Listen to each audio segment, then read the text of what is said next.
What's going on, everybody? Welcome back. So we're gonna be working on the Corvette. I got a serious oil leak for a few reasons, I think. One being we have a kinked PCV hose, which we've had since I got the car, and it really only acts up when I rip on it, and I imagine that's when it's making the most crankcase pressure, and it seems like it's blowing all the seals out more than they were before. So it's really smoking out of the dipstick, which I'm pretty sure I have the wrong dipstick in here. Somebody could probably tell me, but I think I have like a 350, like just an L98 dipstick in here, and obviously it's an LT1, so that's not right. I think it's supposed to have a yellow handle. If anybody else with an LT1 could confirm that, that'd be cool. But it is like a black T-handle, so you can see that is the dipstick I have. I think it's wrong, so I'm gonna buy a new dipstick for the car, and it'll have the proper O-ring because it's blowing out of the dipstick tube. There should be an O-ring there that seals that. And then this kink right here is pretty bad. So I don't think there's much flowing through the hose because it's just a regular hose. I actually bought the proper hose. It was not cheap. I got it from Zip Corvette. Shipping was expensive, but when I'm done with this, I'm gonna put that on there. So today we're gonna be resealing the intake manifold. This might be a weekend project or maybe a little longer, but I'm gonna do the intake manifold because it's leaking in the back over here. And I deleted all the EGR in the previous video. If you guys haven't seen that, go watch that. You get rid of the EGR, all the pipes and everything. It allowed me to really see what's back here, so I could really watch the oil leak pretty well. And it's pouring out valve covers, intake manifold. It's not leaking in the front, which is good, and I would like to catch it before it does because it's gonna get all up in the OptiSpark. So first thing we're gonna do, pull off this snorkel for the intake, and then we're gonna pop the throttle body off. I got a new throttle body gasket, new intake gasket. I think I'm just gonna try to pull the whole intake with the injectors and everything, and I may leave it all together, or I'm not really sure what I'm going to do with the intake yet. I want to clean it a lot, so I may take the injectors out so I can clean it, but I'll just get the whole thing off as one unit for now. I'll take the injectors and the rail out later. This thing's had injectors put in it, the previous owner did, to get it running, so they should come out easily. And yeah, that's it. So I'm going to get started here, and I'll let you guys know how everything goes. So I got the snorkel off here. You can see the dual throttle bodies in there. Pretty cool. So basically all I did to get this throttle cable off was, if you pull the throttle body, if you do one of these with the blade, you can actually loop this down and unhook it. There's a slot where it comes out. And then took off the 8mm and the 3 screws here, took that whole box off. So now got the box over here, and I might do that mod where, I don't know, see they've got like a hole in here. This might be aftermarket in itself. Honestly, that airflow is probably pretty good. Some people cut this whole thing out. It looks like somebody riveted this in. This looks like a mod, but it does look so narrow here, you know? I don't know, I feel like this has got to be restrictive. I wonder what you could buy for this to make it a little bit less restrictive. But it would be nice to get something to seal this up as well, because I just threw a glove on there. That was for the secondary air of the air pump. Some nasty paint chips on here, huh? Anyway, yeah, so moving on. I'm going to take off the bracket so this cable will come off. And then I'm going to start unplugging the TPS. And there's some of these other sensors over here. Unplug the injectors. Just work my way through it, you know, these lines. Take this line off. Just anything I see that needs to be taken apart, you know, just start doing it. I don't know if that's, yeah, that's attached by a bracket. This is the solenoid for the EGR. Take that off. And these injectors just have these little metal clips on them, so I'll probably have to use a pick to pry those off, and then those connectors should just come right off. Yeah, I'll show you guys, and then I'm going to unbolt the throttle body as well. I think I'm just going to leave the throttle body in place. I'll take this off, which is probably not sealing very well, honestly, and we'll try to do something about that. That's pretty bad too. Got a lot of issues with the PCV system in this thing. So I got the throttle body unbolted. Looks a little bit dirty back in there, but we'll clean it all up. I got a new gasket for that. I think, you know, most people just run like a little bit when they delete the coolant going through the throttle body. They actually run a like a barbed fitting, but I think I'm just gonna get new heater hose and just run a new line all the way from here straight to there and a straight shot, because this looks like it's a little bit damaged here. I don't know if you can see that little tear there. That could blow up, so I'm thinking anytime I find a damaged coolant hose on this thing, I'm just going to replace it, just because it's such an old car. I don't want to have a blowout and then you know, lose all the coolant. It's just not fun. It's not worth it. So I thought about replacing hoses on this thing just because it's so old. There's not really that many hoses, or at least major ones. I don't know. I may price out a hose kit while I have the coolant drained, or I may just look at doing this one hose over for now, and then I can do the rest later. But anyway, I got that off, so you can see how wet it is in the front of the engine here. It's definitely leaking. We'll clean all this up, and we'll try to make sure that this thing does not leak anymore.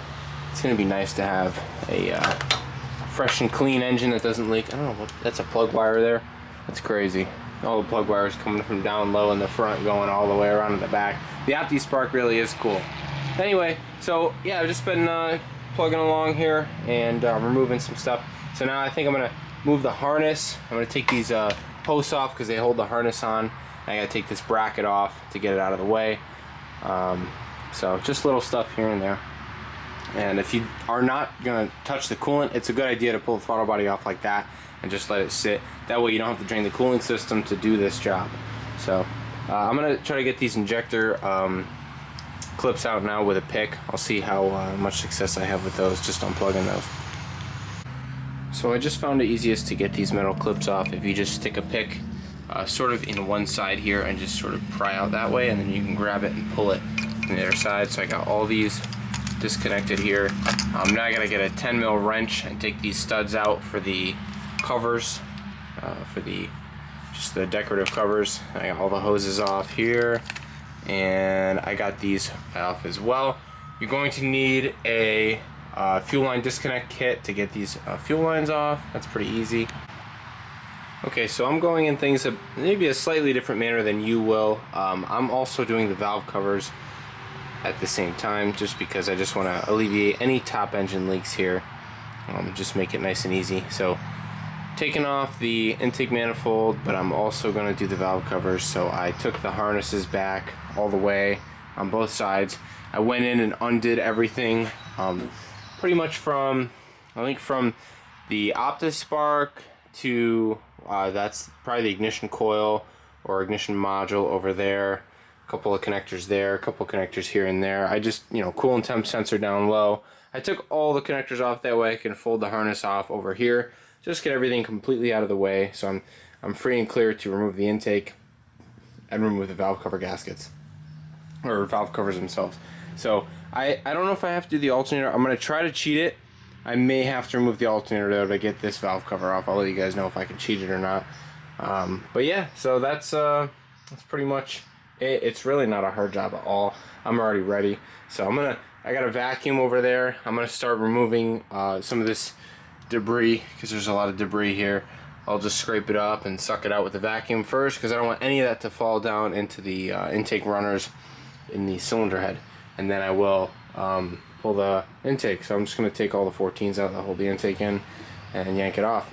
I think this is the best way to pull it, and then you can do everything else you need to do on the bench, all the fuel related stuff, and you know, fuel everywhere when you're pulling the injectors out, leaking on your engine. But yeah, so this is the way I'm doing it. There's many different ways you can do this, but this is the way I'm doing it. So let's let it rip. So guys, check this out. I got the intake off. No big deal. The RTV just peels right off. It's pretty crazy. I'll show you guys how bad it is. I already peeled this section off, but I just wanted to show you how cleanly it came off. I mean, look at this. It just like comes right off, and it makes no sense. Look at that. It ripped right off. It's clean. All I have to do is brake clean it and put the new gaskets on. Really weird to me. I don't know if it was just because the PCV was blowing it out, but I think that the RTV had failed. The intake gaskets were probably okay, to be honest. All the bolts are pretty tight too, but they're supposed to have thread locker on them, so I'll use some thread locker on those bolts. What I'm going to do now, I think, is stuff some rags down all the holes, and I'm just going to try to clean up the surfaces really good, and then I'll pull the valve covers after that. But it looks really good in here, honestly. The motor looks clean. I don't see any issues. Not that I was expecting to. It runs really good, but just for me, peace of mind knowing that these things have been done. You know I have new intake gaskets. I know the front and back of the block are sealed.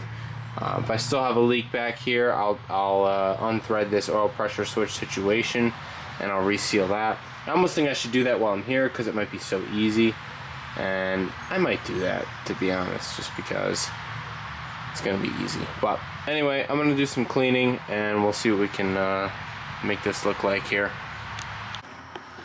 Okay, so I got this side on. I didn't tighten the bolts yet, but I got a new valve cover gasket on and everything is started. This bolt in the back actually came out with the stud, which is fine. And this one over here was actually snapped in the back corner. So somebody snapped it in the past and they just put some RTV on it. I don't know if they tried to tighten it more because it was leaking or what happened. Some of the valve cover gasket was RTV'd. That's not what you do. You just put a new gasket on it. If you're going to take it off, why wouldn't you just put a new gasket? I don't understand why people use RTV and an old gasket. Like, it just doesn't make sense to me. So what makes sense is to use a new gasket, guys. Just get the gasket. It's $20. So anyway, I put the Torx in on this side. The other side over there, I have, like I said, a snap bolt. So I really would like to have the clamping force of all of them.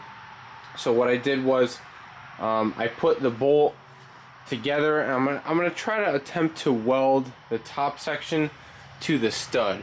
You see how the stud's missing in the back over here. It's kind of dark, but you can see all these studs here, and the top portion here is what snapped into the stud. So I'm gonna try to weld it and make it just a long bolt that I can send through the valve cover.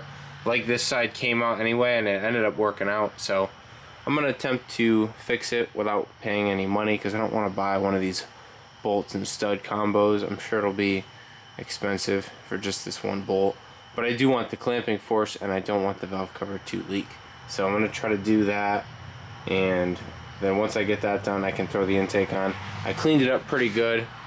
I used a pressure washer and some degreaser. Let's see if I can show you guys. It looks a lot better than it did. So I still would like to sand the top grooves there and try to polish them or something like that. I know it's a little overkill, but I always think it adds like a nice touch to have like that polished top. And it would be cool to paint the whole intake black maybe, and then polish that top section. I don't know. I think it might be kind of cool. So I think I might paint it black, although it does look nice in the stock aluminum looking color, but it is kind of tarnished, and I cleaned it as best I could. And to paint it aluminum, I don't think that would look very good. I've done a lot of parts like that on the Honda. It looks good maybe on a Honda, but I think on this thing it would look silly. So I'm gonna try to do black, and we'll see how that comes out. But it does look a lot cleaner, and I'm ready to pretty much put this thing on. So I gotta throw that, it's like a windage tray on the bottom of this, and it'll be pretty much ready to go back on with the new gaskets. So yeah, just gotta get the valve cover thing situated. I'll show you guys my situation over here. Don't mind the messy garage like always, but here's my little welding table, and I have, this guy is snapped, so I'm gonna attempt to just, you know, why not just make this a one combo. I'm gonna weld it all the way around, and then I'll grind it and see if I can make it smooth so it'll tighten down flat on the new valve cover gasket, and hopefully I don't break it. And then we'll be all set, and then I don't have to buy anything, which would be ideal. So let's see how well I can weld this little bolt and save the day. Alright guys, not my best work, but you get the idea. I welded it, and maybe it'll hold, maybe it won't, but I'm just gonna hit it with a little bit of black paint on the top so it looks black, and then I'm gonna RTV the crap out of this thing when I do install it, just to make sure I don't have any issues. I know you can see the surface is a little rough. I hit it with the grinder, did the best I could. But yeah, I'm gonna hit this whole top area with RTV, and it should be good. It should clamp down and hold it better than just like a loose floating thing. So it's at least one unit now. It's like having a bolt. Just welded the crap out of this thing all the way around and ground it nice. That's my little quick fix. So it's the following day. That snapped bolt is not going to work, so I ordered a new setup with the new sleeve and the bolt that goes in up top. Whole new setup cost me like 40 bucks, like 30 bucks, something like that. Kind of sad for what it is, but I want it right. I don't want it to leak. I got new gaskets. You gotta have all the bolts. It didn't work, so put that side on. I'm waiting on this side. I'll probably throw this side on, and once the new piece comes in, I'll just throw the stud and bolt combo in there. But I'm right now repainting the intake just because, why not? I got it off.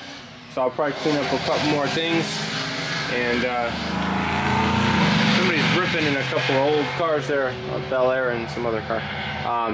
The throttle body, I think I'll just leave it. It's gonna look like bad compared to the rest of the intake is what I'm thinking, but I don't know, maybe I should pull it off. I want to bypass it, so I think I'm gonna leave everything off for the weekend. I'm gonna get some heater hose from work, try to bypass the throttle body coolant situation over there, and yeah, just spruce it up. Maybe I should try to clean the idle air control too. That's something I've been thinking about. And then maybe I should also paint the throttle body like I did everything else, because it does look pretty ratty now after I painted the intake. So we'll see what happens, but it's gonna be fine. I'll show you guys the intake. It looks pretty sick. So here's what I ended up doing. I went with VHT black metallic paint, and I just went right over the aluminum. No primer or anything like that.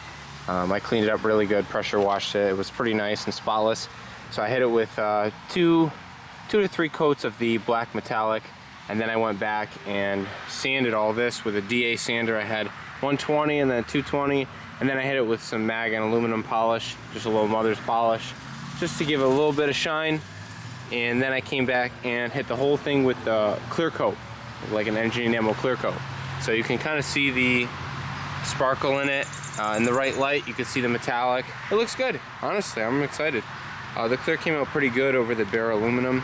I was a little bit worried about that, but looks nice. I can't really complain. You're hardly going to see it. You know, once the covers go on, you're barely going to see any of this, but at least you'll see the contrast between this section and the top here. I think that looks really sick. So I'm excited. I've seen other people do it like this too, so I wanted to try my hand at it, and it came out good. So this is polished, but it should never need polishing because it's cleared now, so it's good to go. I'm excited. So just gonna wait for this to dry really thoroughly, and before I start doing anything else to it. And that's that. So thank you guys. Hopefully you like it. I may do one more coat of clear just for why not, you know, just load it up. I like doing a lot of clear coat. So that's that. Pretty happy with the result. So here it is, all cleaned up, all painted, ready to go in. It came out pretty good, guys. I'm happy. I think it's gonna look sharp in there. Makes everything else look bad now. But yeah, I'm ready to go. I cleaned all the surfaces. I threw the valve cover on, even though that bolt is snapped on the other side. I ordered another one, so it's like $30 or $40 for one of these little valve cover bolt stud combos. Is what it is. So I got one matching one for the rear. Should have just got new valve covers at this point, but I wanted to put it back together, and when that bolt comes in is when I'll be ready to let it rip again. So in the meantime, I've just been putting everything back together. I cleaned everything really good, all the surfaces, Scotch-Brite, made sure I had rags down there so nothing went in. I blew all the valves out, so it should be good. Try to keep it pretty clean and not mess anything up. Just be cautious. And I did block surfaces in the front and rear, nice and clean. So I'm going to put down my RTV bead here, around this whole edge here, and I'm going to run it up into the side a little bit, and then I'll stick my gaskets down. I got one gasket here and one over there, and they got little push pins that hold them in. So I'm going to goop it up just on the front and back, and then I'll put my little push pins in, throw the intake down. I got it all mapped out how the bolts are going to go. The bolts, I cleaned out all the threads because these are like through bolts, and you really should put some type of thread sealant on them. So I used a wire wheel to clean all the bolts out. So you can see all the threads are nice and clean, no thread locker or thread sealant on them. So I'm going to put new thread sealant and run them down, and these are the locations they should be in. This being passenger side of the car, rear of the intake. I think the bolts go in this order, and then they should go in this order, going the other way. Hopefully I'm not wrong, because that's how I'm doing it, and I'll double check as I go. But a little thread sealant and Supposed to torque them, I don't know, it was something, I don't remember, 35 foot-pounds or something like that, but I'm just going to go by feel, and we'll run them down. So that's that. I'm going to slap these puppies on, and then I'm going to let it sit for a couple days while I work on some other stuff, maybe throttle body and whatnot, but at least this will be situated and the engine will be closed up. Alright, so jumping ahead a little bit, I did get the intake bolted on. This was like over the weekend. It's midway through the week now, but what I did was I put huge gobs of RTV on the front and back of the engine side and on the intake side, front and rear, on the underside, just because when I initially put it down and started tightening bolts, I just didn't see any ooze out of RTV, and that made me really nervous because I wanted it to seal really good, and if you don't see anything coming out, then I don't think you have enough. So you don't want to have too much, which I may have too much now, but better more than not enough, because I want to give myself a chance of not having to do this again. That'd be good. So ended up putting a ton of RTV. You can see it all coming out over there in the front, and you can see it all coming out in the back, although I don't think there's anything wrong with the amount that I put. I think it's a good amount for the area. It's a really large gap because you get the intake gaskets that are taking everything, like taking up that space there, so you got to fill that void. So did pretty good on that. I polished the fuel rails, so they look pretty hot, guys. I'm excited. Look at those fuel rails. Holy crap. I'm leaving the covers out for sure. It looks too good now. So I got everything pretty much back together. You know, it goes together like it comes apart. You know, it's really not rocket science, but yeah, put all the bolts back where they go, and make sure you put your thread locker on the bolts, and yeah, RTV the crap out of it. And then now what I'm doing is deleting the throttle body coolant hoses. So you have to watch, I think, a different video for that. So probably gonna close this video out right here because the intake's back on, and I think this will be good enough content here. So I think we're gonna draw it to a close. But yeah, thank you guys for watching the intake reseal, and stay tuned for throttle body coolant delete, which is coming up next, and that'll finish off this whole little modification series. So yeah, thanks for watching, guys. Peace.